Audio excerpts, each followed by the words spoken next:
누가복음 11장입니다. 누가복음 11장 5절부터 13절. 누가복음 11장 5절부터 13절 제가 여러분들을 위해서 읽어드리겠습니다.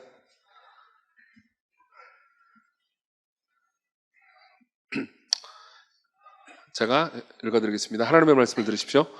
또 이르시되 너희 중에 누가 벗이 있는데 밤중에 그에 가서 말하기를 벗이여 떡 세 덩이를 내게 구워달라.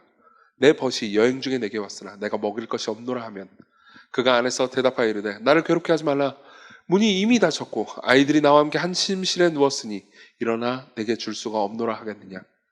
비록 내가 너에게 말하노니 비록 법됨으로 인하여서는 일어나서 주지 아니할지라도 그 간청함을 인하여 일어나 그 요구대로 주리라.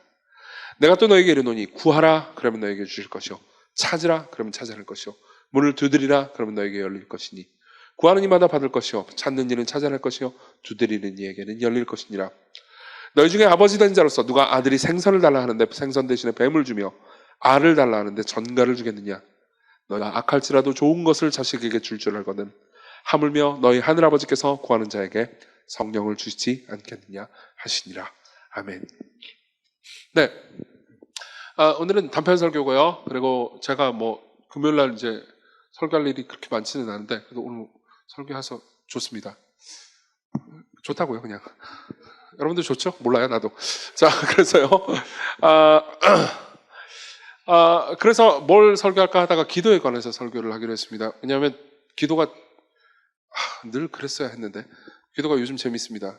예, 그러니까 물론 목사가 이제 와서 이렇게 얘기하면 제가 할 말은 없는데 신앙생활을 하다 보면 이렇게 높낮이가 있기 마련이고요. 그리고 높낮이 가운데서 기도가 즐거울 때도 있고 지루할 때도 있습니다. 이해합니다. 예. 여러분들도 그럴 때가 있겠죠. 저도 그렇습니다. 그러니까 저도 여러분들하고 특히 다를 바가 없는 목사죠. 다행히 감사하게도 요즘 재밌습니다. 진짜 기도만큼 재밌는 게 없다는 건 뻥이고요. 꽤나 많이 올라왔습니다. 예, 기도가. 그래서 되게 재밌습니다. 그래서 그러니까 설교의 내용으로 보면은 별로 그렇게 여러분들이 들었던 내용일 수도 있고요. 내용이지만 다시 한번 제가 붙들고 있는 말씀을 여러분들과 나눴으면 좋겠습니다. 그리고 같이 기도하도록 하죠. 우리가 읽은 이 본문은 예수께서 하신 비유고요. 그리고 이 비유는 예수님께서 제자들한테 기도를 어떻게 해야 됩니까? 라는 질문을 받았을 때 대답해 주신 내용입니다. 1절에 보면요. 예수께서 한 곳에서 기도하고 마치심에 제자 중 하나가 여짜오되 주여 요한이 자기 제자들에게 기도를 가르친 것 같이 우리에게도 가르쳐 주옵소서라는 질문을 합니다. 우리에게 기도 좀 가르쳐 주세요. 그러면서 2절부터 4절에는 주기도문의 요약된 버전이 있죠. 사실 예수님께서는 이 기도를 이미 전에도 가르쳐 주신 적이 있습니다. 근데 또 가르쳐 주시는 거죠. 그러면 이 지점에서 우리는 물어볼 수 있습니다. 왜 기도를 물어봤지? 라는 생각이 들 수 있죠. 이게 1절에 보면요. 조금, 힌트가 있습니다. 여기 보면은 예수께서 한 곳에서 기도하시고, 그 다음 뭐라고 되어 있냐면, 마치시메라는 단어가 있습니다. 그렇죠? 이 단어가 우리나라 말로는 마치시메라고 번역이 되긴 했는데, 그리스어로는 안식하다라는 뜻입니다. 그러니까 어느 정도로 빡세게 기도했냐면, 기도를, 보통 우리는 기도하면서 쉬잖아요. 기도하면서 졸고, 일어나면 깨어나고 막 이러잖아요. 불 켜지면 개운하고 그러는데, 예수님한테는 엄청난 중노동이었던 거예요. 그러니까 너무나 뜨겁고 너무나 열렬하고 그리고 굉장히 열정적으로 소통하는 기도를 했기 때문에 오랜 기간의 기도를 하고 나서는 쉴 필요가 있을 정도였던 거죠. 제자들 입장에서는 그 모든 것을 늘 예수님 곁에 있으니까 봤을 겁니다. 그리고 놀란 거죠. 왜냐하면 지금까지 삶을 살면서 이 정도로 뜨겁게 기도하는 사람을 아마 본 적이 전혀 없었을 겁니다. 그리고 묻는 거죠. 궁금한 겁니다. 도대체 우리는 기도를 어떻게 해야 됩니까? 그리고 예수께서 기도의 방법을 가르쳐 주시는 거죠. 그리고 이제 주기도문의 내용을 간단하게 가르쳐 주시고, 주기도문의 내용에서 사람들이 제일 많이 놀랬을 법한 것은 2절에 아버지여라는 표현일 겁니다. 사실 이것이, 마태복음에 있는 버전, 우리가 익숙한 버전 있죠. 하늘에 계신 우리 아버지여. 또 아버지여로 출발하고, 여기도 아버지여로 출발합니다. 그러니까 아버지여라고 하나님께 기도하도록 예수께서 가르치신다는 것은 당시로서는 되게 큰 충격이었을 겁니다. 그러니까 구약시대 사람들이 하나님을 아버지로 생각하는 마음이 아예 없었던 건 아닙니다. 그렇지만 정말 친밀하고 정말 담대하고 정말 뻔뻔하게 그렇게 기도한다 이런 개념 자체는 없었어요. 그러니까 저 위에 있는 신에게 우리가 모든 마음, 모든 어떤 뭐라고 해야 될까, 공로를 다 들여가지고 열심히 기도하지 않으면 신에게 받을지도 모른다라는 두려움이 그들에게는 있었던 것 같습니다. 그리고 사실 이런 두려움 혹은 이런 질문은 여러분들에게도 있을 겁니다. 저에게도 있고요. 그러니까 우리는 되게 기도를 궁금해하는 사람이죠. 기도를 안 하는 사람이라 하더라도 기도는 궁금합니다. 왜 그럴까요? 여러분들은 기도를 할 때, 아까도 기도를 잠깐 했고요. 그리고 좀 이따도 우리 같이 기도를 할 건데요. 우리가 하는 이 기도를 하나님께서 듣고 계신가 가끔 궁금합니다. 솔직히 그렇지 않습니까? 예. 그러니까 허공에 나 혼자 오버하는 것 아닐까요? 라는 생각이 분명히 드신 적이 있을 겁니다. 그리고 우리는 항상 집중하지 못하고 그냥, 그러니까 이 얘기했다, 저 얘기했다가, 이 생각했다, 저 생각했다가, 졸다가, 다시 일어났다가를 반복합니다. 맞죠? 그러니까, 그렇게 한번 하잖아요. 그러면, 이 용어를 제가 웬만하면 안 쓰려고 하는데 이 단어만큼 적당한 단어가 없어서 그러니까 요즘 애들 말로 현타가 오기 시작합니다. 내가 왜 이런 짓을 하고 있는 건가? 라는 생각을 하는 거죠. 그리고 여러분들은 기도했는데도 불구하고 응답받지 못한 것 같은 경험을 합니다. 예. 사실은 제가 그러니까 예전에는 그런 공감을 되게 많이 해줬어요. 사람들한테. 그래. 기도했는데도 불구하고 응답받지 못했지. 그럴 수 있어. 하나님께서는 더 선하고 큰 계획을 가지고 계실 거야. 뭐 이런 식으로 제가 많이 공감을 해줬었거든요. 근데 요즘, 모르겠습니다. 신촌만 그런지 잘 모르겠지만, 물레도 그럴 거예요, 아마. 요즘 그런 공감이 별로 필요 없다는 것을 알게 됐어요. 뭐냐면은, 기도를 했는데 응답을 못 받아가지고 상처를 받을 만큼 기도를 해본 적이 거의 없습니다, 사람들이. 진짜예요. 놀라울 정도죠. 물론 안 그런 분들도 있을 거예요. 안 그런 분들도 있을 겁니다. 근데 그런 분들도 많습니다. 그러니까, 그렇게까지 공감할 필요는 없어요. 나는 기도를 거의 안 했거든요. 이런 분들도 있을 겁니다. 그렇기 때문에, 뭐, 다양한 사람들이 있긴 하겠지만, 그래도, 그러니까 사람들 마음속 깊숙한 곳에는, 그러니까 기도를 했는데도 불구하고 응답받지 못한 사람들은 거기에 나름 상처가 있고요. 그리고 기도를 거의 안 했던 사람이라 하더라도 이 기도를 했는데도 불구하고 응답하지 못하면 어떻게 하지? 라는 두려움이 마음속 깊은 곳에 있죠. 그러니까 우리는 다양한 방식으로 기도에 대한 질문들을 가지고 있습니다. 그리고 이 짧은 설교 안에서 제가 그 질문에 다 대답하는 것은 불가능할 겁니다. 예. 그리고 제가 요즘 기도가 재밌다고 그랬잖아요. 기도가 재밌는데 기도에 관한 책을 읽는 것도 재밌거든요. 그래가지고 좀 공부를 많이 해본 다음에 서서히 가르쳐 드리겠습니다. 이건 기도에 관한 책을 낸 사람이 할 말은 아니지만, 어쨌든. 어쨌든. 기도라는 게 항상 그런 면이 있어요. 그러니까, 어느 수준에 오른다라는 건 없는 것 같습니다. 설교는 그런 측면이 있습니다. 설교는, 그러니까, 지적인 영역들이 굉장히 강하기 때문에, 그러니까 계속해서 연습하고 훈련하고 그리고 오랜 시간이 걸리잖아요. 그리고 많은 지식들이 쌓이면 어느 수준에 오른다는 게 있습니다. 그러니까 로이 존스 목사님도 비슷한 얘기를 한 적이 있어요. 근데 기도는 어젯밤 하나님 나라에 갔다 온 느낌을 가지고 다음날 되게 냉랭할 수도 있습니다. 그러니까 되게 이거는 여기엔 프로페셔널이 없어요. 예. 그래서 우리는 기도를 회의할 때가 많습니다. 의심할 때가 많아요. 그렇지만 예수님께서 그러한 우리에게 어떠한 자세를 가지고 하나님께 나아가야 되는지 여기서 이야기를 해주고 계십니다. 그래서 저는요, 이 본문을 근거로 해서 첫 번째로는 예수님께서 제시하시는 올바른 기도의 자세에 대해서 말씀드릴게요. 그리고 두 번째로는요, 잘못된 기도를 어떻게 피할 수 있는지에 대해서 말씀드리겠습니다. 그리고 마지막으로는 그런 올바른 자세의 기도가 어떻게 가능한지에 대한 이야기를 해보겠습니다. 먼저는 올바른 기도의 자세고요. 그리고 두 번째로는 잘못된 기도를 어떻게 피하는지, 마지막으로는 올바른 기도를 어떻게 할 수 있는지 한번 이야기를 해보겠습니다. 자, 올바른 기도 이야기를 해보죠. 예수님께서는 그러니까 기도를 가르쳐 주세요라는 질문에 대해서 일단 기도할 내용을 가르쳐 주십니다. 그게 주기도문이에요. 예. 그리고 주기도문에 대해서는 얘기하지 않겠습니다. 저는 책을 낸 적이 있습니다. 안 읽으면 읽어보세요. 그리고요, 그 다음에는 5절부터는 그러니까 한 이야기를 들려주심으로써 그 이야기를 통해서 어떠한 자세로 그 내용의 기도를 해야 되는지를 알려주세요. 그 이야기는 꽤나 단순하고 꽤나 당황스러운 이야기입니다. 그러니까 이런 이야기를 하는 거예요. 자, 어떤 사람이 있다 하자. 이 사람이 빵이 필요했어. 그래서 친구네 집으로 가는 거야. 그것도 한밤중에. 예. 그러니까 여기서 한밤중이라는 게 그때 당시 이 단어를 지금으로 치환하면 보통 밤 11시에서 12시를 가리키는 거거든요. 여러분들 입장에서 그게 무슨 한밤이야? 아직은 나한테는 낮인데 이렇게 생각하는 분들도 계시겠지만은 그때는 전기가 없었다고요. 한밤이라고요. 막 잘 때예요. 그러니까 잠에 꽤 들었을 시기입니다. 그리고 똑똑똑똑똑똑 합니다. 계속 두드려요. 실제로 헬라어 시제를 보잖아요. 그러면 한두 번 두드렸다는 의미가 아닙니다. 계속 쿵쿵쿵쿵쿵 한 겁니다. 그럼 어떻게 해야 될까요? 상대방은요. 짜증이 납니다. 예. 그리고 나서 나와요. 그리고 도대체 무슨 일이야? 묻겠죠. 자, 여기서 내 아내가 죽어가고 있어. 같이 옮겨줘. 그러면 오, 그래. 이렇게 되겠죠? 그렇죠? 근데 나는 빵 3덩이가 필요해. 어떨 것 같아요? 혹시 그 빵이 없으면 굶어 죽는 거니? 아니, 그것까지는 아니야. 내 친구가 왔는데 빵을 주고 싶거든. 근데 우리 집엔 없네? 3개만 빌려줘. 여러분들 같은 경우는 어떻게 하겠습니까? 자, 빵으로 죽이든지. 그렇게 못 하겠죠. 귀찮잖아요. 그렇죠? 여기에 대한 가장 뭐라고 해야 될까? 자연스러운 반응은 뭘까요? 화를 내는 것도 아닙니다. 예. 이 부분 되게 재미있는 지점이 있는데요. 이런 말씀이 있습니다. 보세요. 7절에 그가 안에서 대답하이르되 나를 괴롭게 하지 말라. 문이 이미 닫혔고 아이들이 나와 함께 침실에 누웠으니 라는 표현이에요. 이 표현은 우리 입장에서는 아이들 방이잖아요. 이렇게 생각할 수 있지만요. 그때는 아이들 방, 어른 방 그딴 거 없어요. 다 원룸이라고요. 예. 그러니까 애들도 자고 있고 나도 자고 있고 그리고 그냥 개판인 거예요, 상황이. 이런 경우는 없습니다. 그때 당시에도 아주 무례한 것이었죠. 그리고 일어나 내게 줄 수가 없겠노라. 그러겠냐? 라고 물어봅니다. 그렇게 대답했다는 게 아니에요. 그렇죠? 여러분들은 절대로 지금 우리 원룸에 살고 있고 설명하려고 들지 않을 겁니다. 빵 3개만 줘! 그 상황에서 제일 합리적인 선택은 그와 대화를 아예 하지 않는 겁니다. 그리고 빵 3개를 던지는 거죠. 먹고 꺼져! 그리고 다시 자는 겁니다. 그렇죠? 그래서 예수께서 이렇게 말씀하시죠. 내가 비록 너에게 말하노니 비록 벗됨으로 인하여서는 일어나서 주지 아니할지라도 그 간청함을 인하여 일어나 그 요구대로 주리라 라고 말합니다.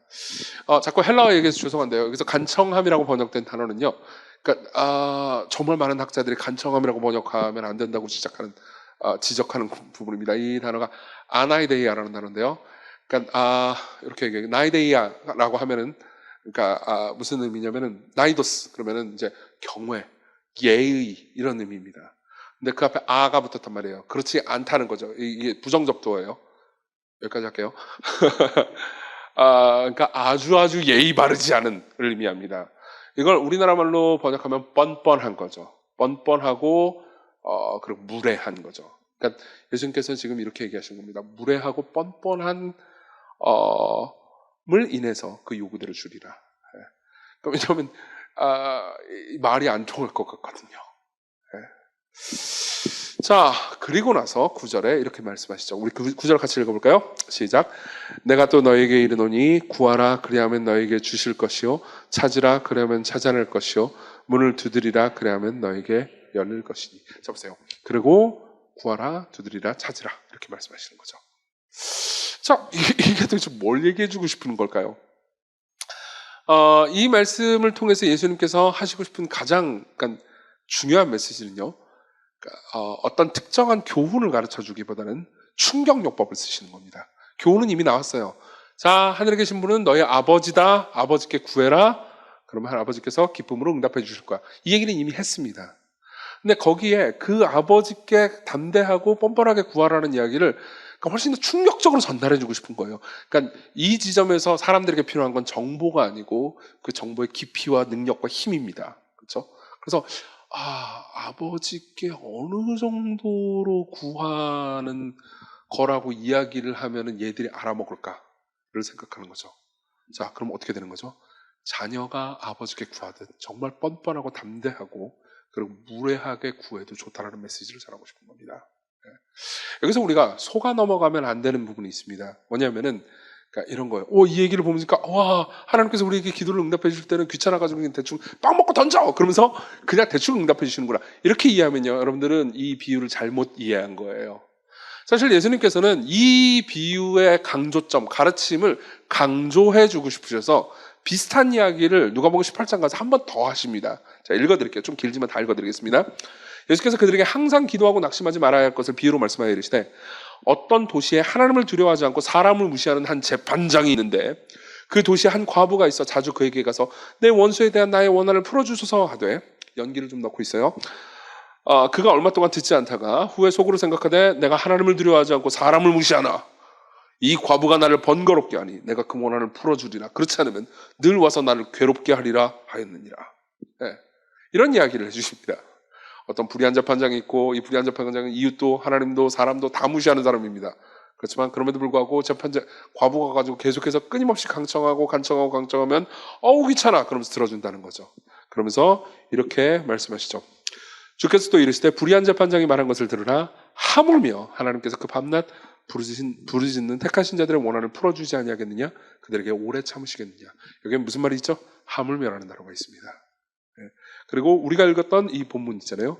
이 본문도 사실 하물며라는 단어가 있습니다. 너희 중에 아버지 된 11절 너희 중에서 아버지 된 자로서 누가 아들이 생선을 달라는데 생선 대신 뱀을 주겠으며 알을 달라는데 정갈을 주겠느냐. 너희가 악할지라도 좋은 것을 자식에게 줄 줄 알거든. 그 다음 뭐라고 돼 있죠? 네, 하물며가 있습니다. 하물며 너희 하늘 아버지께서 구하는 자에게 성령을 주시지 않겠느냐 하시니라. 보세요. 이렇게 얘기하는 거예요. 예수님께서 일종의 중경요법을 얘기해 주고 싶은 거죠. 자, 그냥 친구라 하더라도, 굉장히 무례하다 하더라도 계속해서 간청하면은 그 친구가 귀찮아서라도 빵을 던질 거야. 그리고 정말 나쁜 판사가 있다고 치자고, 그 판사한테 가가지고 그 놈이 정말 나쁜 놈이라 하더라도 계속해서 과부가 가가지고 내 원청을 들어주세요. 재판 좀 똑바로 받게 해주세요. 난 너무 억울해요. 라고 계속해서 날마다 얘기하면 귀찮아서라도 들어줄 거야. 그렇죠? 그 말은 하나님이 여기서의 재판장, 판사 혹은 여기서의 친구, 떡 던지는 친구와 같다는 얘기를 하고 싶은 게 아닙니다. 이런 경우라 하더라도 들어줄 건데 하물며 아버지는 어떻겠느냐? 하물며 너희들의 사랑하시는 아버지는 얼마나 더 들어주고 싶으시겠느냐? 이렇게 얘기하는 거죠. 자, 이게 충격요법입니다. 이렇게 이야기를 해주는 겁니다. 너는 담대하고 뻔뻔하고, 그리고 어떤 의미에서는 예의 없다 싶을 만큼 하나님께 구해도 좋다. 그리고 너희 하늘 아버지는 귀찮아서 들어주시는 분이 아니고 정말 너희들의 그 원함을 듣고 싶어 하신다. 네, 이렇게 얘기하는 거죠. 듣고 싶어 하신다. 하나님은 아버지시다. 그리고 이게 우리가 가장 잃어버리는 생각 중에 하나입니다. 기도를 할 때 제일 많이 잃어버리는 생각이에요. 물론 여러분들은 그렇게 나는 하나님의 아버지라고 생각하고 하나님의 아버지라고 부르기도 하고, 그리고 당당하고 뻔뻔하고 담대하게 기도하는데요, 나는 그것을 잊지 않았어요 라고 생각할지도 모르겠습니다. 근데 그것을 여러분들이 잊어버렸다고 생각할 만한 예를 하나 들어드리겠습니다. 사실 몇 주 전 설교 때 들었던 얘기인데 다시 한번 반복하겠습니다. 그리고 이거 좀 깊이 생각해보면 여러분들에게 도움이 될 겁니다. 제가 몇 주 전에 예를 들었는데요, 기억나십니까? 어떤 분이 있는데, 이분은 결혼을 했는데 약간 끔찍한 이야기이긴 한데 어쨌든 해피엔딩으로 끝나가지고 결혼을 했는데 자기 아내 말고 다른 여자를 마음에 품고 뭐 가늠하는 마음이 있었는데, 그 마음 때문에 본인은 또 너무 힘들고, 그리고 어쩌다가 저한테 연락이 와가지고 저한테 맨날 혼나고, 그러다가 막 은혜 받고 뭐 이런 얘기 기억나세요?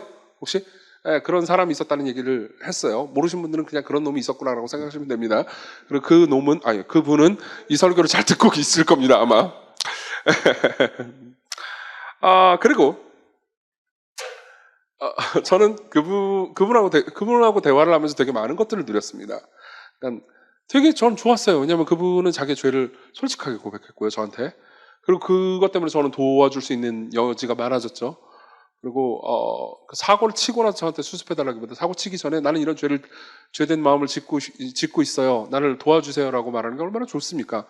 그래서 저는 그분을 위해서 기도할 수 있었고요, 도와줄 수 있었고 대화할 수 있었습니다. 그리고 감사하게도 이제 그분은 큰 문제가 없이 이제 잘 마무리가 됐고, 이제 가족과의 관계도 되게 지금 회복되어 가고 있는 중에, 아내와의 관계도. 근데 며칠 전에 제가 이 얘기를 했어요. 그분이 저한테 이런 얘기를 했었어요. 자기가 결국은 이제 아내 말고 좋아하는 다른 여성이 자기를 좋아해 주진 않았어요. 그러니까 다행히 하나님께 감사하게도 바람이 성립되지 않았죠.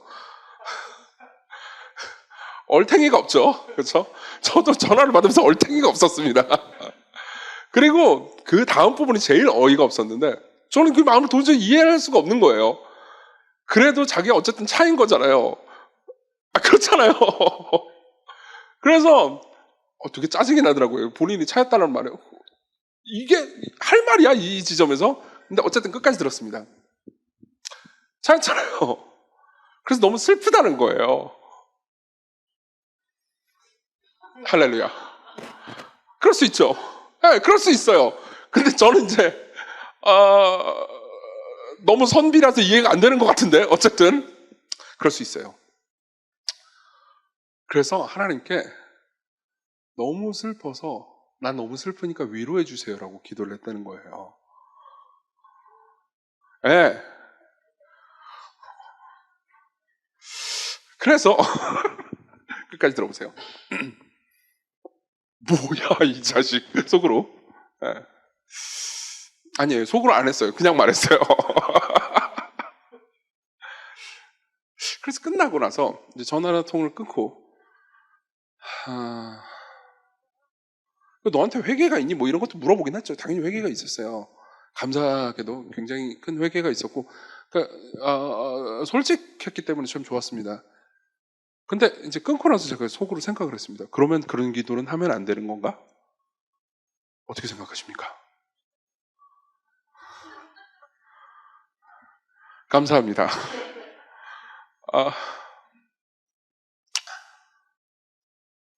그래서 제가 이쯤 되면 진짜 궁금하잖아요. 진짜 궁금하면 저는 어떻게 하냐면 제가 아는 신학자들한테 전화를 합니다.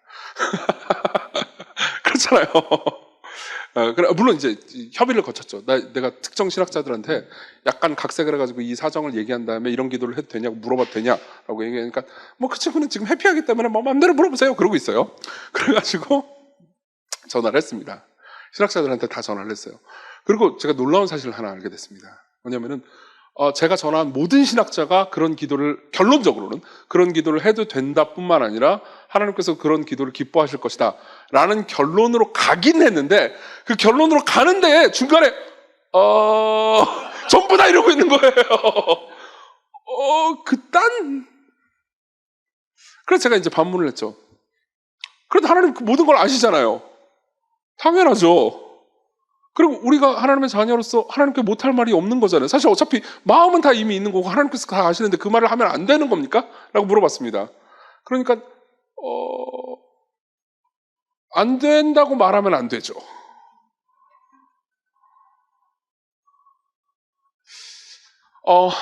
이 지점에서 그러니까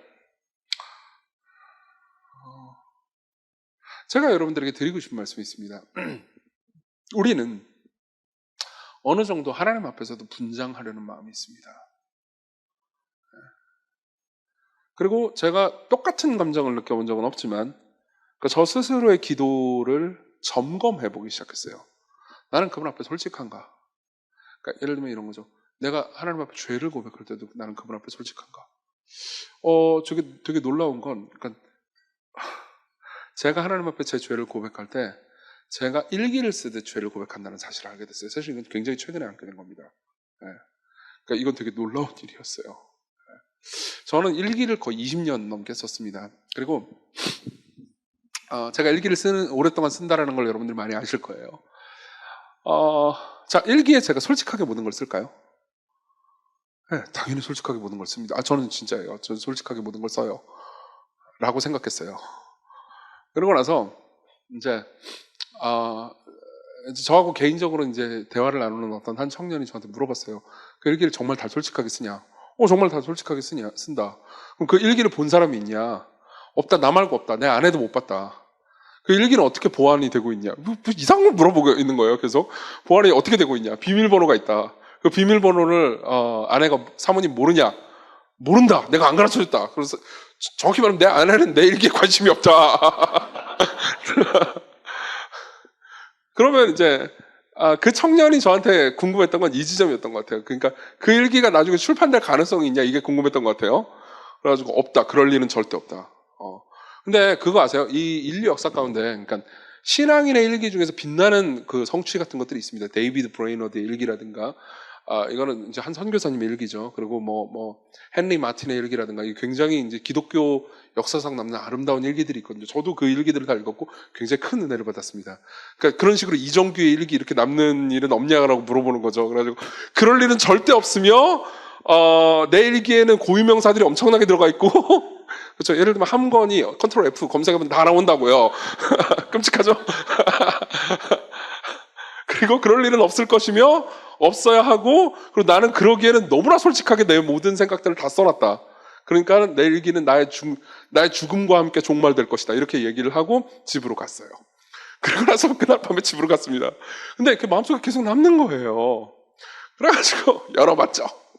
어차피 매일 쓰니까요. 매일 한 2줄이라도 쓰고 잔단 말이에요. 그러고 나서 최근 걸 쭉 봤습니다. 정말 솔직하고, 그리고 그 솔직한 가운데서도 각색과 숨김이 존재했다는 걸 발견하게 됐어요. 그러니까 아주 구체적인 죄에 대해서는 뭉뚱그리는 거죠. 뭐 이런 교만한 죄를 지었다 이런 식으로요. 사실 저는 더 구체적으로 적을 수도 있었습니다. 물론 그 안에는 누군가가 보았을까봐 두려운 마음도 있었겠죠. 그리고 생각하게 됐습니다. 나는 어떻게 기도하고 있었던 거지? 근데 기도도 똑같은 방식으로 기도하고 있었다는 걸 알게 됐어요. 그러니까 이런 식인 거죠. 제 죄를 고백할 때 하나님 앞에서 이렇게 기도하는 겁니다.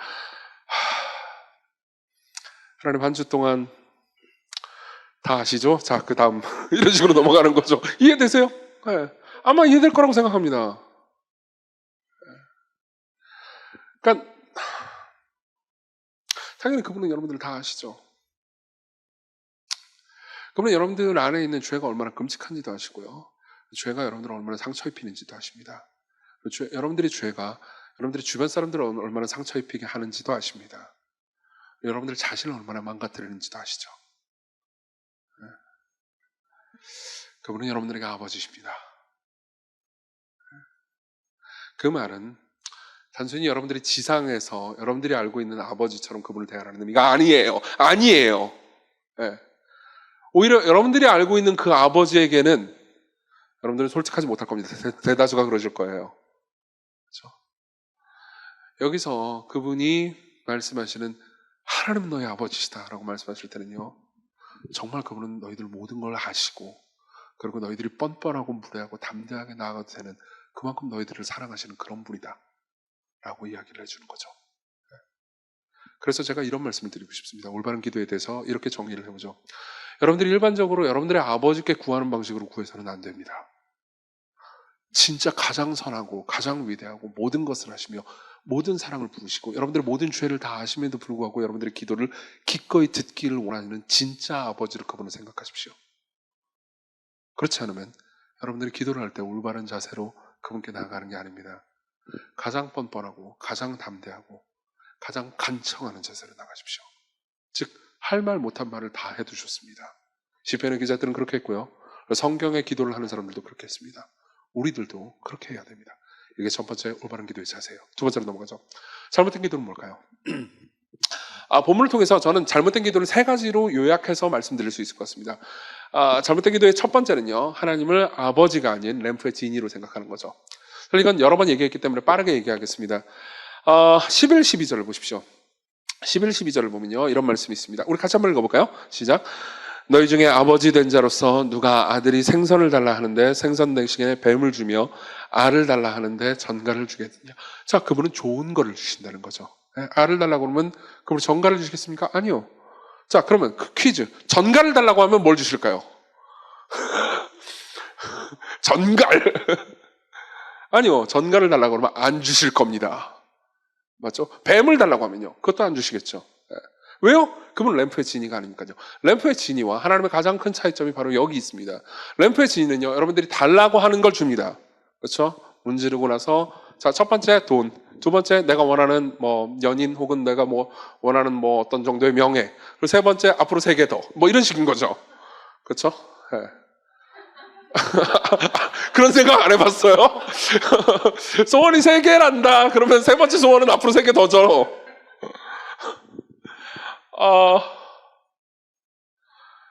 램프의 진이는 여러분들이 마약을 달라고 그러면 마약을 줄 겁니다. 왜냐하면 램프의 진이는요, 안전장치가 없는 신이기 때문입니다.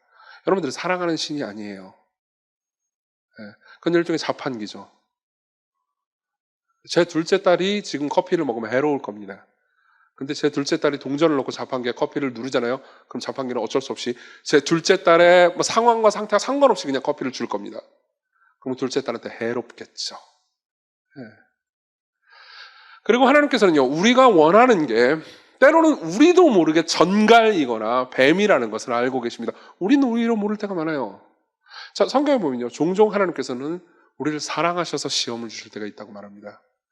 그러면요, 그때 하나님 앞에 가가지고 하나님 이 시험을 없애주세요 라고 말하면은 하나님께서 그것을 고지고대로 들어주지 않으실 겁니다. 생각해 보세요. 제가 이제 막 신대원에 들어간 소지아 전도사님을 훈련하기 위해서 조직신학 과제를 주었습니다. 그리고 시험을 주었어요. 근데 제가 정말 사랑하는 소지아 전도사님한테 조직신학 과제를 줬는데 소지아 전도사님이 저한테 기도를 하는 거예요. 이 과제를 없애주세요. 이 과제가 사라지게 해주세요. 목사님은 선하신 분이잖아요. 그럼 제가 들어줄까요? 아니요, 빨리 다 해와, 너. 다음 주까지 다 해와. 안 해오면 죽여버리겠어. 물론 안 해온다고 죽이진 않을 겁니다. 죽음의 고통을 맛보게 해주겠죠. 그래서, 보세요. 왜 그럴까요? 당연히 이게 유익하다는 걸 제가 확신하고 있기 때문입니다. 여러분들이 항해를 하다가 암초를 만날 때가 있습니다. 그럼 여러분들은 기도할 수도 있습니다. 하나님, 이 암초를 없애주세요. 근데 하나님의 계획은 다를 수 있습니다. 여러분들이 타고 있는 배가, 여러분들 자신의 인생이요, 암초에 부딪혀도 부서지지 않을 정도로 강하게 만드는 게 그분의 계획일 수 있어요. 왜냐면 인생에서는 앞으로 암초를 여러 개나 만날 거거든요. 그때마다 암초를 없애주는 방식으로 여러분들 대하지 않으실 수 있습니다. 암초를 많이 만나도 전혀 부서지지 않을 정도로 겉더니 성장하고 단단해지는 게 그분의 계획일 가능성이 훨씬 높습니다. 그렇죠? 그럼 어떻게 해야 될까요? 그분은 암초를 두십니다. 그리고 여러분들이 깨지게 하십니다. 그리고 그걸 회복시키는 거죠.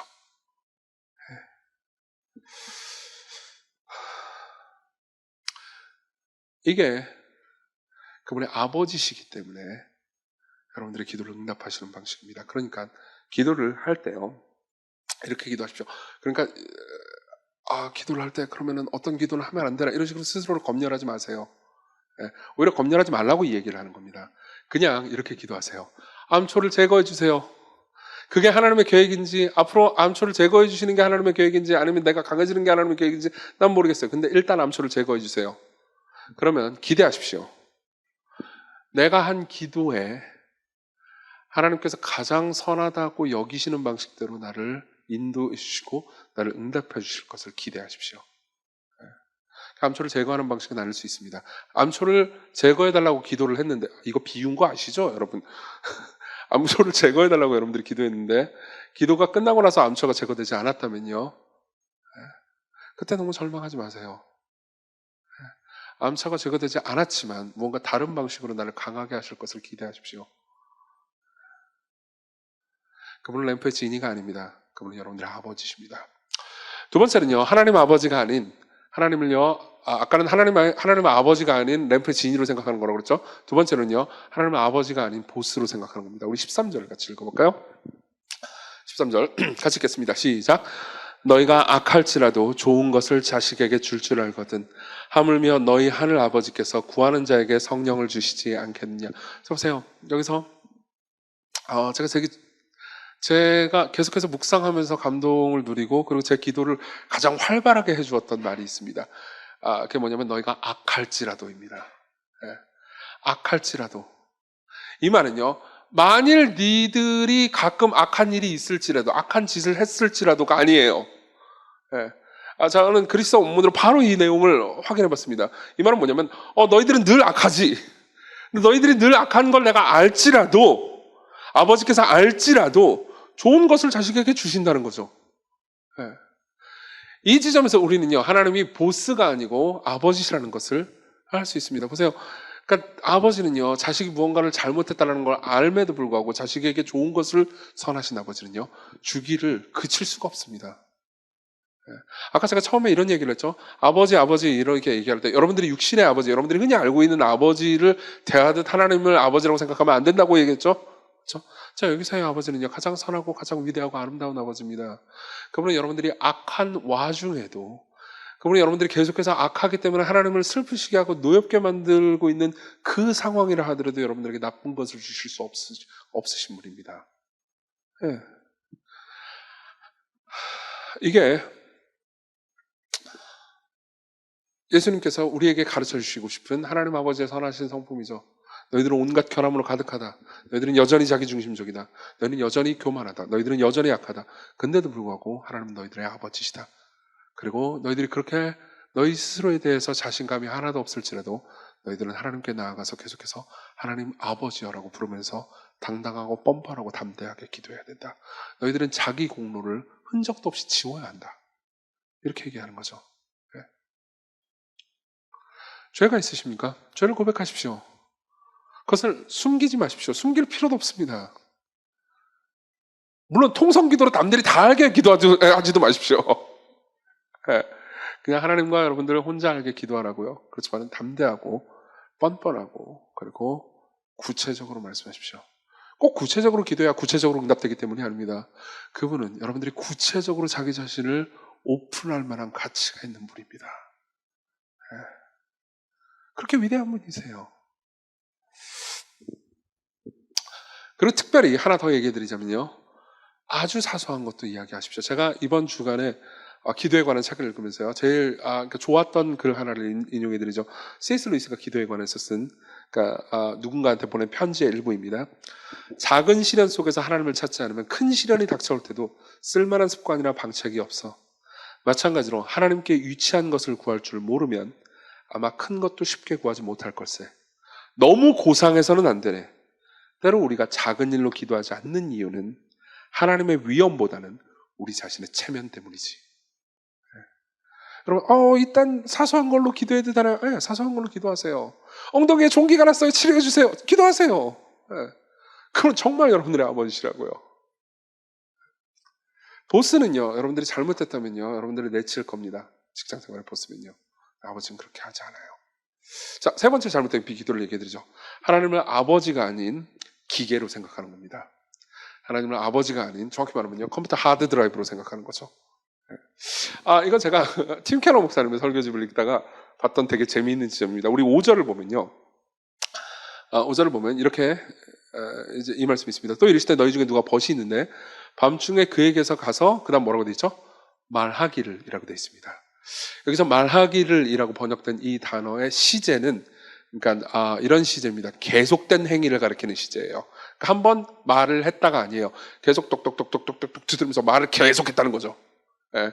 이거는 똑같은 말을 반복했다는 의미입니다. 그리고 이 지점에서 여러분들은 그러니까 중언부언하면 안 돼라는 생각 때문에요. 똑같은 말을 반복하기를 주저할 때가 많습니다. 자, 중언부언이 무슨 말인지를 얘기해드리죠. 중언부언은 같은 말을 반복한다는 의미가 아닙니다. 예수께서는요, 마태복음 6장에서 중언부언하지 말라고 말씀하신 적이 있어요. 중언부언하지 말라는 말은요, 사실 중언부언이라고 번역된 이 단어 있잖아요. 이 단어는 아무 의미가 없는, 그러니까 영어로 치면 블라블라에 가까운 단어입니다. 이 의성어예요, 헬라어로도. 예, 블라블라에 가까운 단어입니다. 근데, 그러니까, 여러분들이 기도할 때, 나는 기도할 때 블라블라 이렇게 말한 적은 없는데? 라고 생각할 수 있어요. 아니요, 있어요. 보세요. 잘 들어보십시오. 특히나, 기독교인으로서 오래 살아온 사람들이 이 블라블라가 뭔지 압니다. 여러분들이 기도를 하잖아요. 그럼 좀 이따 기도할 때도 마찬가지일 건데요. 기도를 하기 시작하면서 여러분들의 생각과 의미를 전혀 담지 않고도 하나님께 기도를 할 때 자동으로 튀어나오는 여러분들의 뇌에 입력된 문장이 한 10문장에서 많은 사람은 한 30문장 정도를 가지고 있습니다. 그렇죠?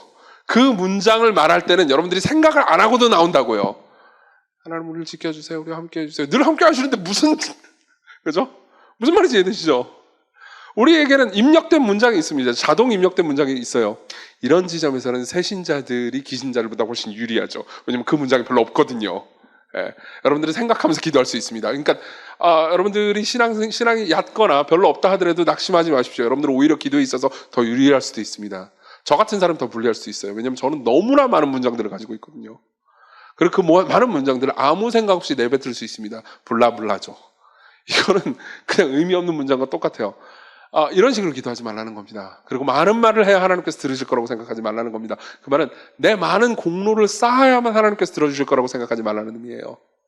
그러면 무슨 의미입니까? 보세요. 하나님께 기도할 때요, 우리는요, 똑같은 말로 반복해서 계속해서 그분을 찾아도 좋다는 의미입니다. 그건 상관없어요. 왜요? 그분은 기계가 아니시니까요. 오늘 제가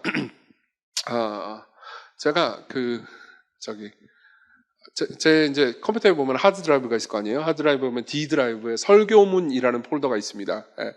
그리고 설교문이라는 폴더에는 제가 쓴 많은 설교문들, 그 한글이나 워드 파일이 들어있죠. 그리고 제가 바탕화면에 있는 파일이 하나 있었어요. 바탕화면에 있는 파일을 설교문이라는 폴더로 이렇게 드래그 앤 드롭 해가지고 넣어놨습니다. 그러니까는 이미 설교문 폴더에 똑같은 파일이 이미 있었어요. 그래서 컴퓨터가 저한테 뭐라고 말해주냐면 이렇게 말했어요. 컴퓨터가 저한테 이렇게 말씀해 주셨습니다. 대상 폴더에 이름이 다니엘 강해인 파일이 이미 있습니다. 덮었을까요? 예, 아니요. 그럼 뭔 의미하죠? 간단하게 얘기하면 너 아까 그 말 했어. 이제 말 안 해도 돼. 라는 의미인 거죠. 네. 자, 그 정보는 이미 나한테 있단다. 이건 하드 드라이브가 여러분들에게 말해주는 거죠. 하나님은 하드 드라이브가 아닙니다. 아버지는 하드 드라이브가 아니에요. 아버지는 자녀가 똑같은 말을 해도 계속해서 듣고 싶어 합니다. 여러분 중에서 배우자한테 사랑한다는 말은 작년에 했잖아. 올해 결혼기념일에 또 한다고? 이렇게 말하는 사람은 없을 거예요. 그건 단순한 정보가 아니니까요. 그 똑같은 말은요. 계속된 관계를 우리에게 가르쳐줍니다. 자, 하나님은 그런 분이세요. 하나님 여러분들이 똑같은 말을 한다고 그래가지고 동어 반복하지 말라고 말씀하지 않으실 겁니다. 바울은 자신의 몸에서 가시가 벗어지기를 3번이나 기도했고요. 그것은 정말 여러 번 굉장히 똑같은 내용으로 간청했다는 겁니다. 예수님도 겟세마네 동산에서 이 잔을 옮겨달라고 3번이나 간구하셨어요. 그분은 하드 드라이브가 아닙니다. 그분은 여러분들의 선하신 아버지십니다. 자, 그럼 마지막으로 넘어가죠. 마지막으로 넘어가고 이걸 깊이 생각하고 우리 같이 기도로 들어가려고 합니다. 올바른 기도를 가능하게 하는 힘이 무엇인지를 생각해보죠.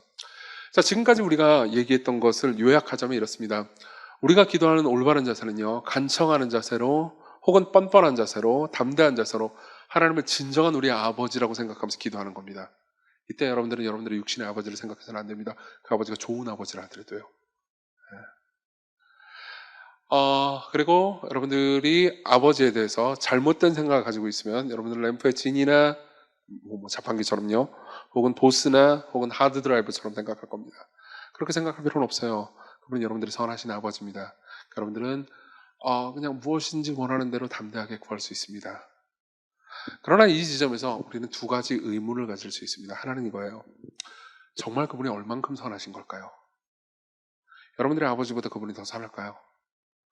여러분들의 아버지 중에서는 나쁜 아버지도 있을 겁니다. 그분보다 선할까요? 대체로 그분보다 선해 보일 겁니다. 여러분들의 아버지 중에서는 정말 좋은 아버지가 계실 수도 있을 겁니다. 그분보다 선할까요? 네.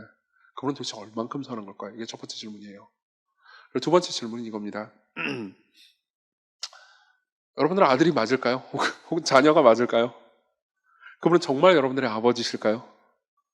그분이 갑자기 나타나가지고 너는 예수님을 진심으로 믿지 않잖니? 너는 자녀가 아니란다. 너의 기도는 그딴 식으로 이렇게 좋게 응답해 줄 수 없어. 그리고 너는 자녀도 아닌데 왜 금요일날 나왔니? 일요일이나 오렴. 이렇게 말씀하시는 건 아닐까요? 네. 자, 여러분들이 정말 여러분들이 하나님의 자녀라는 것에 대한 확신이 있습니까? 자, 이 2가지 질문을요, 한 번에 해결해 봅시다. 이 2가지 질문을 한 번에 해결해 봅시다. 한 가지 질문은요, 정말 그분이 선하시면 얼만큼 선한 걸까요? 얼만큼 우리를 사랑하시는 걸까요? 이게 첫 번째 질문이고요. 2번째는 나는 정말 그분의 자녀일까요? 그분은 정말 내 아버지가 맞는 걸까요? 이정규 목사의 아버지시기만 하고 나의 아버지는 아닌 거 아닐까요? 자, 이 2가지 질문 모두를 한 번에 해결해 봅시다. 이 질문을 해결할 수 있는 유일한 방법은요, 하나님께서 역사상 딱 한 번 자기의 자녀에게 선한 것을 안 주신 사건을 계속해서 기억하는 겁니다. 모든 좋은 아버지는 자녀에게 좋은 것을 줍니다. 그리고 그 아버지들보다 훨씬 더 선한 하늘 아버지는요, 자신의 자녀에게 가장 좋은 것, 가장 사랑하는 것, 그 모든 것을 아낌없이 주실 겁니다. 근데 가장 선한 그 아버지가 자신의 사랑하는 아들에게 전갈과 뱀을 준 사건이 한 번 있었습니다. 자, 십자가에서 그분은 무슨 일을 겪으셨을까요? 십자가에서 하나님 아버지는 창세전부터 자신과 함께 있는 그 영원한 아들에게 뱀을 주었습니다. 여러분 그걸 알고 계십니까? 예수 그리스도께서요, 십자가에서 달려 죽은 사건 있잖아요. 그 사건을 구약성경에 나오는 모세가 광야에서 나무에다 뱀을 든 사건과 비유했다는 걸 아십니까? 그건 뭘 상징하는 하는 걸까요? 여러분들이 성경에 익숙하다 보면 뱀은 사탄 혹은 마귀 혹은 죄 그 자체를 상징한다는 것을 잘 알고 계실 겁니다. 예. 그리고 고린도후서 5장에서는요, 예수 그리스도를 그분이 죄를 알지도 못한 분이시지만 우리를 위해서 죄가 되게 하셨다고 말씀하시는 것을 기억할 겁니다. 자, 보세요. 십자가에 그분이 계십니다. 예수 그리스도가 계십니다. 순결한 분, 죄를 한 번도 지으신 적이 없는 분, 아버지를 지극히 사랑하는 분. 근데 십자가에 달리셨을 그때 아버지께서는 예수 그리스도를요, 죄로 여기십니다. 아니, 뱀으로 여기시죠. 전갈로 여기십니다. 그분은 버리셨습니다. 아들을요. 왜 그렇죠? 여러분들이 만일 정말 그분이 그토록 선하십니까? 라고 묻는다면요, 저는 이렇게 대답해 드리겠습니다. 네, 그분은 그토록 선하십니다. 당신이 생각하는, 당신의 상상을 초월할 만큼 선해요. 사실 아까 제가 처음에 얘기했던 하나님 저를 위로해 주세요라고 말하면서 여러분들이 그딴 식으로 기도해도 되나? 라고 생각했던 젊은 사람의 죄가 그토록 끔찍함에도 불구하고 그 끔찍한 사람을 계속해서 사랑하실 정도로 선하십니다. 그 끔찍한 청년은 마음에 간음하는 죄를 품고 있는 그 끔찍한 청년은 한편으로 끔찍한 죄를 마음속에 품는 동시에 그 죄를 달고 죄가 되셔서 십자가에 못 박히신 그분을 바라보고 있었습니다. 예수 그리스도를 바라보고 있었어요. 우리 중 그 사람을 정죄할 수 있는 사람이 누가 있을까요? 없을 겁니다. 저도 정죄할 수 없습니다. 왜요? 그리스도께서 죄인들을 위해서 죽으셨기 때문입니다. 아버지께서는 죄인들을 위해서 아들을 내주셨기 때문입니다. 자, 그분은 그토록 선하십니다. 여러분들이 만일 여전히 어느 정도의 죄까지는 하나님께 기도할 자격이 없다고 생각한다면요, 여러분들은 복음을 심각하게 오해하고 있는 겁니다. 하나님을 여러분들이 심각하게 오해하고 있습니다. 여러분들은 경건을 핑계해서 복음을 내팽개치고 있습니다. 여러분, 이 부분을 잘 생각하십시오. 여러분들이 만일 하나님 앞에 죄도 드릴 수 없고 자신의 연약함도 드릴 수 없고 자신의 모든 온통 벌거벗은 모습을 주께 드릴 수 없다고 생각한다면요, 여러분들 아직 진짜 하나님을 모르고 있는 겁니다. 여러분들이 여전히 하나님에 대해서 오해하고 있는 겁니다. 그러면 상상을 초월할 정도로 선하신 분입니다. 자기 아들을, 자신의 가장 사랑하는 죄 없는 아들을 우리를 위해서 내어주시고 우리를 위해서 뱀이 되게 하실 정도로 선하신 분입니다. 이 급진성을 주목하십시오. 이것이 얼마나 급진적인지 한번 깊이 생각해 보십시오. 하나님이 이토록 급진적으로 우리를 사랑하시는 분이라면 우리가 기쁨으로 자녀가 돼서 하나님 앞에서 모든 것을 내뱉는 것이 얼마나 당연한 일이겠습니까? 그죠? 이걸 깊이 생각하십시오. 이 아는 지식을 여러분들의 마음 가운데 깊이 자리 잡도록 하십시오. 그리고 그렇게 기도하세요. 하나님, 저는 진짜 복음을 모르는 것일지도 모릅니다. 아직도 저는 제 자기 의에 사로잡혀 있는 사람일지도 모릅니다. 저는 제가 얼마나 죄인인지 아직 모르는 것 같습니다. 당신이 얼마나 나를 사랑하셨는지 아직 나를 모르는 것 같습니다. 알게 해달라고 구하십시오. 네. 그리고 내가 진짜 그분의 자녀인지 잘 모르겠다고 생각하신다면요, 보세요. 여기 당신을 위해서 죽으신 자녀가 있습니다. 예수 그리스도가 있습니다. 여러분들이 그분을 신뢰하고 그분께 나아간다면요, 그분이 여러분들을 얼마나 깊이 사랑하시는지를 여러분들이 알게 해달라고 구한다면요, 그분은 기쁨으로 여러분들을 맞아주실 겁니다. 아버지께서 내게 주시는 자는 다 내게로 올 것이고, 그 다음 그분이 뭐라고 말씀하시죠? 누구든지 내게로 나오는 자는 내가 결단코 그를 내어쫓지 아니하리라. 자, 여러분들은 이렇게 말할 수 있습니다. 난 내가 자녀인지 모릅니다. 난 내가 사랑받는 사람인지도 모릅니다. 하나님이 진짜 그토록 선하신 내 아버지인지 아직 모르겠습니다. 그러나 예수 그리스도께로 가는 누구든 내어주지 않고 받아주신다는 것을 기억합니다. 심지어 내 마음 가운데 이렇게 문제가 많은 마음을 가지고 있다 하더라도 내가 그분께 나아갈 때 그분이 나를 거절하지 않으시리라는 것을 압니다. 네, 그분은 여러분들을 거절하지 않으실 겁니다. 그리스도께로 오십시오. 그분의 영광을 보십시오. 우리를 대신해서 뱀이 되신 그분의 아름다움을 보십시오.